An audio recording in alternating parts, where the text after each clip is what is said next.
और उसमें अब चुनाव का समय है, समझ ही रहे हैं। हर मुद्दे पे चर्चा होगी, सीट शेयरिंग से लेकर कैंपेन से लेकर कि हम लोग इंडिया गठबंधन के लोग बहुत ही ताकतवर होकर के उभरेंगे। नेता प्रतिपक्ष तेजस्वी यादव के आवास पर आज महागठबंधन की बड़ी बैठक बुलाई गई है। बिहार विधानसभा चुनाव के मद्देनजर यह बैठक काफी अहम माना जा रहा है, क्योंकि देखिए चुनावी साल है और चुनावी साल में सीट शेयरिंग के फार्मूला को लेकर के कई तरह के कयास लगाए जा रहे हैं कि महागठबंधन सीटों का जो पेच है वो फंसता नजर आ रहा है। ऐसे में तेजस्वी यादव के आवास पर महागठबंधन की बड़ी बैठक बुलाई गई है। तमाम जो गठबंधन के नेता है एक एक करके तेजस्वी यादव के आवास पर पहुंच रहे। सीधे आपको हम तस्वीरें दिखा रहे हो। देखिए बैठक में भाग लेने से पहुंचे पहले जो तमाम नेता हैं वो मीडिया को संबोधित करते हुए साफ साफ कह रहे हैं कि देखिए सीटों को लेकर के भी बातचीत होगी, वहीं एसआईआर के मुद्दे को लेकर के भी हम लोग आज बातचीत करेंगे। कई बिंदुओं पर चर्चाएं होनी है। देखिए बैठक में तमाम जो लोग भाग लेने पहुंच रहे हैं एक एक करके हमने सबसे बातचीत की है। क्या कुछ कह रहे हैं बिहार कांग्रेस के जो प्रभारी है कृष्णा अल्लावरू, कांग्रेस के प्रदेश अध्यक्ष राजेश राम, आरजेडी के वरिष्ठ नेता आलोक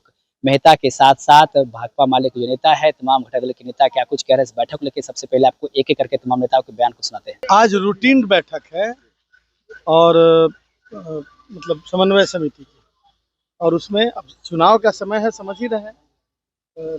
अभी जो एसआईआर पर जो डेवलपमेंट हुआ उस पर चर्चा होगी, फिर आगे बताया जाएगा क्या क्या चर्चा है। 60 सीटों की डिमांड रखते हैं सर, उन्होंने फेसबुक पर पोस्ट किया। अब देखिए ये सब चीज हम लोग का आंतरिक मामला है, हम लोग देख लेंगे। धन्यवाद। कोऑर्डिनेशन कमेटी मुख्य कमेटी है, उसके साथ उप कमेटियां हैं, मैनिफेस्टो कमेटी है, सीट शेयरिंग कमेटी है, कैंपेनिंग कमेटी है, सोशल मीडिया कैंपेनिंग है, सारी विषय पर होगी। और सीट शेयरिंग पर भी हमारे बहुत अच्छा रिजल्ट में हम लोग पिछले कई सीटिंग में हम लोगों ने उसमें बहुत सफलतम प्रयास हुआ है।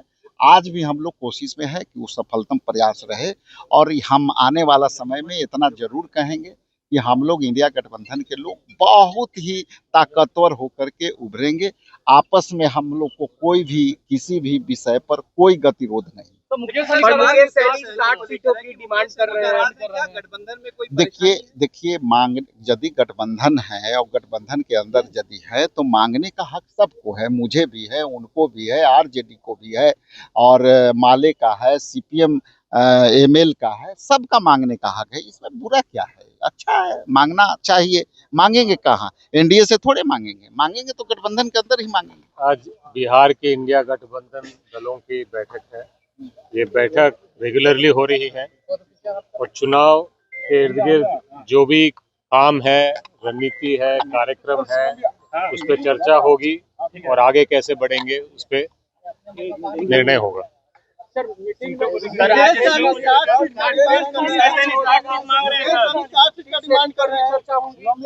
हर मुद्दे पे चर्चा होगी, सीट शेयरिंग से लेकर कैंपेन से लेकर आगे रणनीति किस चीज पे कैसा करना है, सब चीजों पे चर्चा होगी और जैसे जैसे निर्णय होंगे आपको जरूर बताएंगे।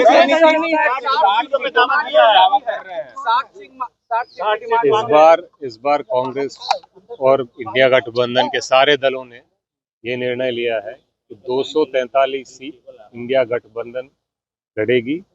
जो भी उम्मीदवार जिस सिंबल से भी लड़ेगा वो इंडिया गठबंधन का उम्मीदवार होगा और सारे पार्टी के नेता और कार्यकर्ता उस उम्मीदवार के लिए उसी मजबूती से काम करेंगे। भैया डिमांड हर दल का होता है, हमारे भी डिमांड है, अलग अलग दलों की डिमांड है। मिलजुल के हम बैठ के रास्ता आगे निकालेंगे, जैसे निर्णय होगा आपको जरूर बताएंगे। मंत्री का चेहरा फाइनल हो गया। जब भी कोई भी बात होगी आपको। तो आपने एक एक करके तमाम नेताओं के बयान को सुना, किस प्रकार से वो कह रहे हैं कि देखिए सीट शेयरिंग को लेकर के बातचीत होगी। वहीं वीआईपी सुप्रीमो मुकेश सहनी को लेकर के भी कह रहे हैं कि मुकेश सहनी कहीं नहीं जाने वाले हैं, वो हमारे साथ पूरे मुस्तैदी के साथ रहेंगे। जहां तक 60 सीटों की बात है, सबकी अपनी इच्छा होती है, हर कोई चाहते हैं कि अधिक से अधिक सीटें उसको मिले, लेकिन बैठक में तय होगा कि किसको कितना सीट मिलेगा। फिलहाल बैठक को लेकर तमाम जो नेता है एक करके जो बयान देते उसको हम आपने सुना रहे थे। आप अपना प्रतिक्रिया हमें कमेंट कर दीजिए। सबसे का बहुत बहुत धन्यवाद।